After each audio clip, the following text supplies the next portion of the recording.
주님께서 여러분과 함께 또한 사제의 영과 함께 마테오가 전한 거룩한 복음입니다. 주님 영광 받으소서. 예수님께서 카이사리아 필리피 지방에 다다르시자 제자들에게 사람의 아들을 누구라고들 하느냐 하고 물으셨다. 제자들이 대답하였다. 세례자 요한이라고 합니다.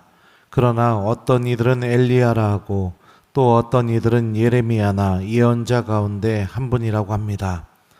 예수님께서 그러면 너희는 나를 누구라고 하느냐 하고 물으시자 시몬 베드로가 스승님은 살아계신 하느님의 아드님 그리스도이십니다 하고 대답하였다. 그러자 예수님께서 그에게 이르셨다. 시몬 바르요나야, 너는 행복하다. 살과 피가 아니라 하늘에 계신 내 아버지께서 그것을 너에게 알려주셨기 때문이다. 나 또한 너에게 말한다. 너는 베드로이다.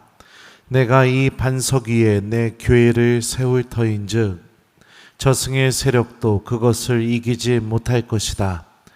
또 나는 너에게 하늘나라의 열쇠를 주겠다.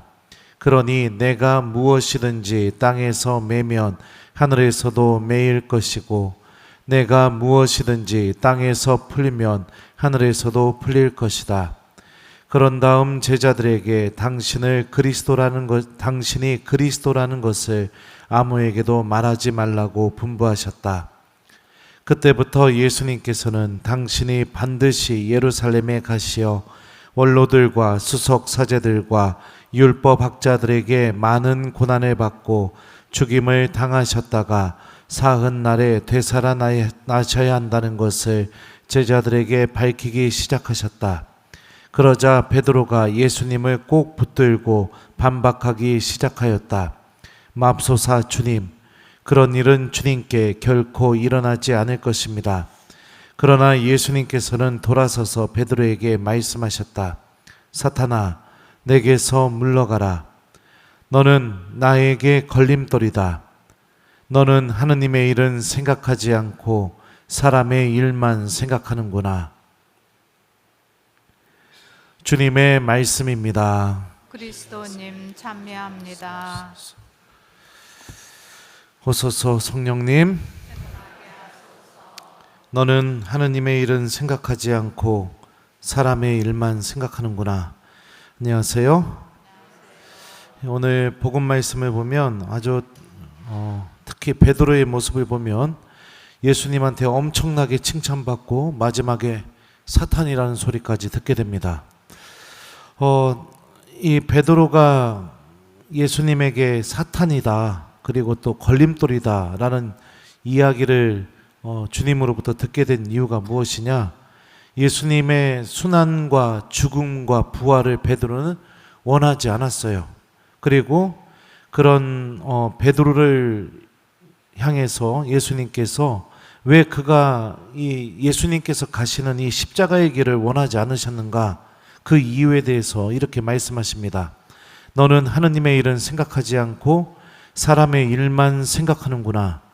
베드로가 이 예수님께서 가시는 십자가의 길을 얼마나 원하지 않았냐면요. 오늘 복음을 보면은 그러자 베드로가 예수님을 꼭 붙들고 반박하기 시작하였다.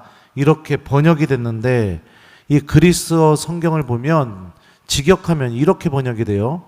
그러자 베드로는 그분을 옆으로 데리고 가서 꾸짖기 시작하였다. 이렇게 직역이 됩니다. 그러니까 제자들하고 같이 있는데 예수님 손을 붙잡고 옆으로 한쪽 구석으로 데리고 가서 예수님을 꾸짖은 겁니다. 그렇게 하시면 안 된다고 막 이러면서요. 가끔 교우들 중에 신부님한테 이렇게 하는 교우들도 있죠. 우리 본당에 있나요? 하여튼 그래요. 이 정도로 원하지 않았던 겁니다. 왜냐? 베드로의 마음속에는 하느님의 일에 대해서는 전혀 생각이 없고 사람의 일에 관한 것만 가득 차 있었기 때문입니다.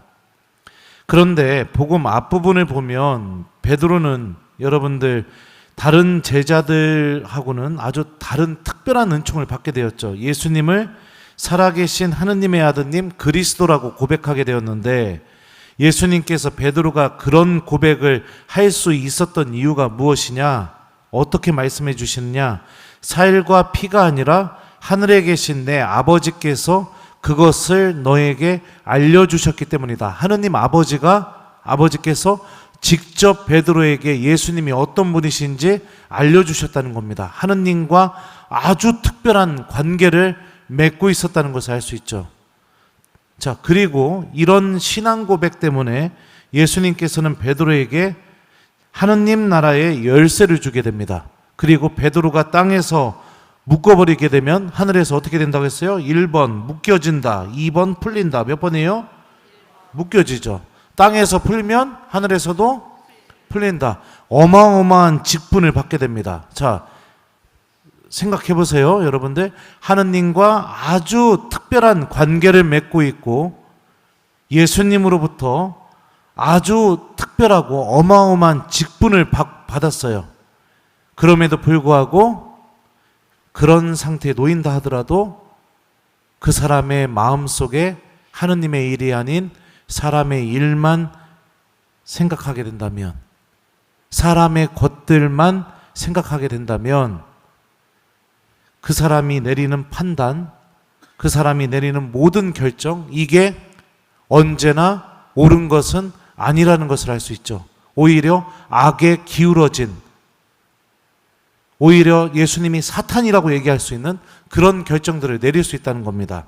다시 말하면 우리가 기도 생활을 통해서 하느님과 특별한 관계를 맺어나가고 있고 교회로부터 아주 특별한 직분을 받았다 하더라도 내가 삶을 살아가게 될 때 판단하게 되는 모든 기준이 사람의 일에 관련된 것만 생각하면서 판단하면서 살아간다면 기도를 통해 하느님과 특별한 관계를 맺었어도 교회로부터 중요한 직분을 받았다 하더라도 그 사람이 하느님 뜻에 맞는 판단을 항상 한다는 것은 아닌 거죠. 아주 중요한 메시지를 오늘 복음이 우리들에게 알려주고 있는 겁니다. 기도하는 삶, 교회로부터 직분을 받은 삶, 그게 내가 하느님 안에 완벽하게 머물고 있다라는 것을 보증해 주는 것은 아니라는 겁니다. 중요한 것은 우리들의 생각, 우리들이 무엇인가를 결정하게 될 때 그 가치 판단 기준, 거기에 하느님이 계셔야 된다는 것을 의미합니다. 그러지 않으면 여러분들 아무리 기도를 통해 관상을 체험하고 하느님의 신비를 체험하고 교회로부터 중요한 직분을 받았다 하더라도 결국에는 예수님을 맞서는 사람, 예수님 앞에 서 있는 사람, 오늘 특별히 사탄아 내게서 물러가라, 이 부분을 직역하면 이렇게 번역이 돼요. 사탄아 내 뒤로 오너라. 예수님 앞에 서서 예수님 따라오세요, 이거 해주세요, 이거 해주셔야 됩니다. 내가 앞에 서가지고 내가 원하는 거를 예수님이 해주기를 바라는 그런 악한 생각, 악한 판단, 그런 것을 하는 사람들이 될 수 있다는 겁니다. 우리도 세례성사를 통해서 하느님의 자녀라는 직분을 받게 되었습니다. 여러분들, 하느님의 자녀, 이 말이 별로 와닿지 않을 수 있을지 모르겠지만 여러분들이 여러분들 자녀를 대하는 것을 생각해 보면 하느님이 내가 내 자녀를 대하는 것처럼 나를 그렇게 대해 주신다, 이렇게 생각하면 좀 와닿을 수 있을 거라고 생각합니다. 자녀가 여러분들 자동차 운전하다가 부셔버렸어요. 어떡할 거예요? 1번 경찰에 고소하고 감옥에 가둔다. 2번 부서진 자동차 아깝지만 그래도 용서해 준다. 몇 번이에요? 1번이요? 네, 나 깜짝 놀랐어요. 경찰에 고소하고. 네. 자녀가 여러분들 지내다가 정말 힘든 일이 생기게 되었습니다. 그래서 내가 갖고 있는 돈을 조금 주면은 그 일을 이겨낼 수 있을 것 같아요. 그러면 어떡할 거예요? 1번 끝까지 안 주고 빚쟁이들에게 평생 시달리면서 살게 그냥 내버려 둔다. 2번 그래도 내 자녀 살리기 위해서 내가 가진 거 준다. 몇 번이에요? 네. 하느님은 얼마나 더 하시겠습니까? 그죠? 끊임없이 용서해 주시고 나눠 주시고 자비를 베풀어 주시고 우리를 특별하게 사랑해 주고 계시고, 자녀가 나를 기억하지 않아도 부모는 끊임없이 자녀 생각만 하죠. 저희 어머니도 그래요. 그냥 보면은 시도 때도 없이 전화할 때가 있습니다. 그냥 아들 걱정 때문에. 그러면 저는 어머니한테 그럽니다. 어머니 이제 전화 그만하세요. 그만하세요. 나 힘들어요. 그러면 알았어요 신부님. 이래놓고선 그 다음날 되면 또 전화해요. 걱정되니까. 우리가 세례성사를 통해서 이런 어마어마한 직분을 받았어요. 그죠? 그리고 우리가 기도하고 원하기만 하면 하나님의 그 신비를 체험하고 느낄 수 있습니다. 베드로처럼.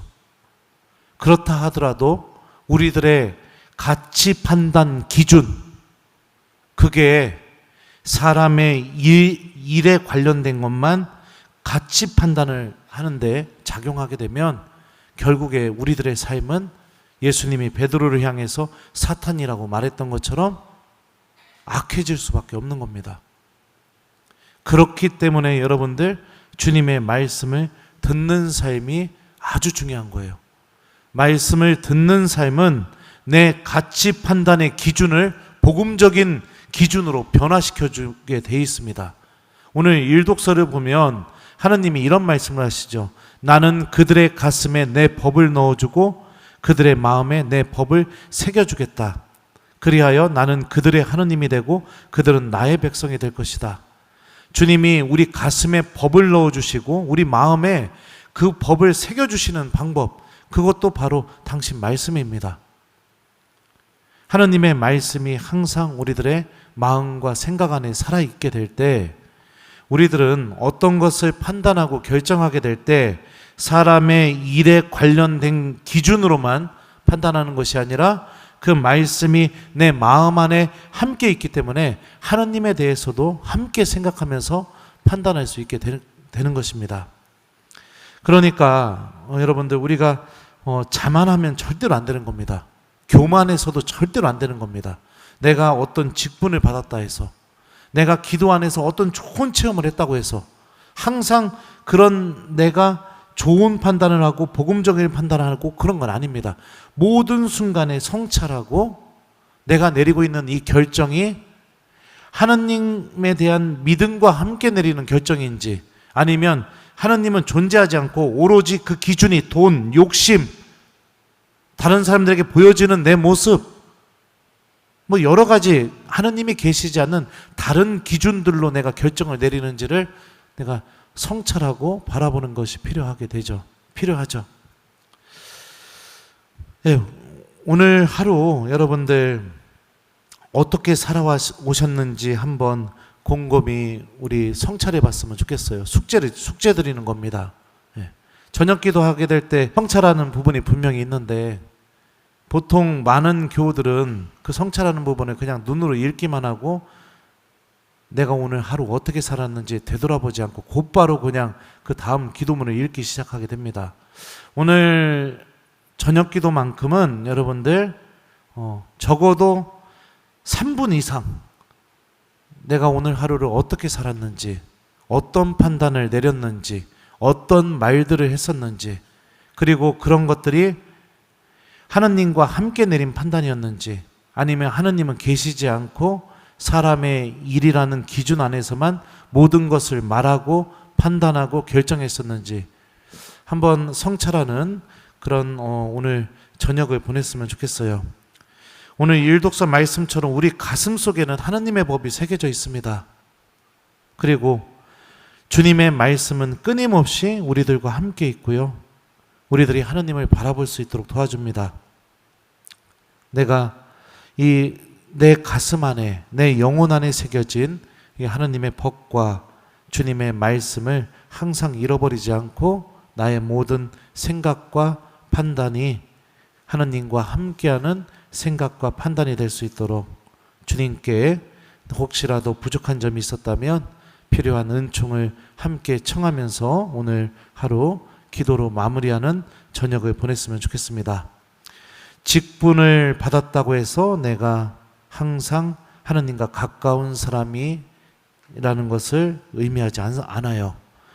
내가 기도 안에서 어마어마한 체험을 했다고 해서 항상 내가 하느님과 가까운 사람이라고 얘기할 수는 없는 겁니다. 베드로가 보여주는 것처럼요. 항상 우리들이 하느님의 일을 생각하고 그 주님의 일을 위해서 판단하고 결정하는 그런 은총이 함께 있을 수 있도록 성찰하는 저녁 되기 바랍니다. 그래요. 숙제 잘 하시기 바라요. 너는 하느님의 일은 생각하지 않고 사람의 일만 생각하는구나. 아멘.